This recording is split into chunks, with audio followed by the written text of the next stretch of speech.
get back to that breaking news from New Britain. The investigation into the death of a young girl whose remains were found behind an abandoned home. Police arrested the girl's mother and aunt, and now the mom's boyfriend is also in custody. Channel 3's Amanda Callahan is live in New Britain with the new timeline emerging in this horrific case.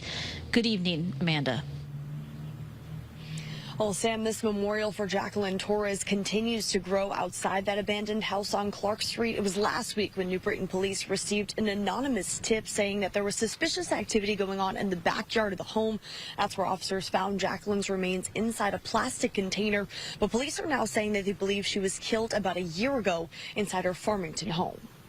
I think the facts that you have, that she probably died a long time ago, and was stowed away is probably enough to show you what we are dealing with here. A homicide investigation spanning across two communities. Jacqueline Torres' remains were found in New Britain last Wednesday, and officers have been working tirelessly to piece together what happened. Farmington's police chief says the young girl was likely killed nearly a year ago in his town. Evidence indicates that Jacqueline was the victim of prolonged physical abuse and malnourishment prior to her death. It is also believed that following her death, Jacqueline's body was kept in the family's basement and subsequently moved when the family relocated from Farmington in March of 2025. Jacqueline's mother, Carla Garcia, is now charged with murder. Carla's sister, Jacqueline Garcia, is charged with child cruelty. Police also arrested the mom's boyfriend, Jonathan Nanita, who is also accused of murdering the girl. The detectives are focused on, one, really proving the case. Just because they've made an arrest, they probably likely still have a lot of work to do, and there's another suspect out there. Retired Chief of Detectives for Hartford Police says this is a case unlike any other, and officers have a lot of work to do to determine when the abuse started and when exactly Jacqueline was killed. What they're dealing with now is they are gonna have access to school records.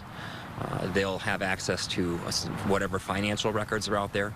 They're going to do a neighborhood canvass in both addresses. New Britain's mayor said Jacqueline's last record of schooling was homeschool.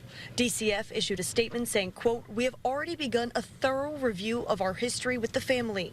It goes on to say, quote, "This multidisciplinary review will include our knowledge about the family, support provided, casework decisions, adherence to policy, as well as communication and collaboration with other systems and community partners."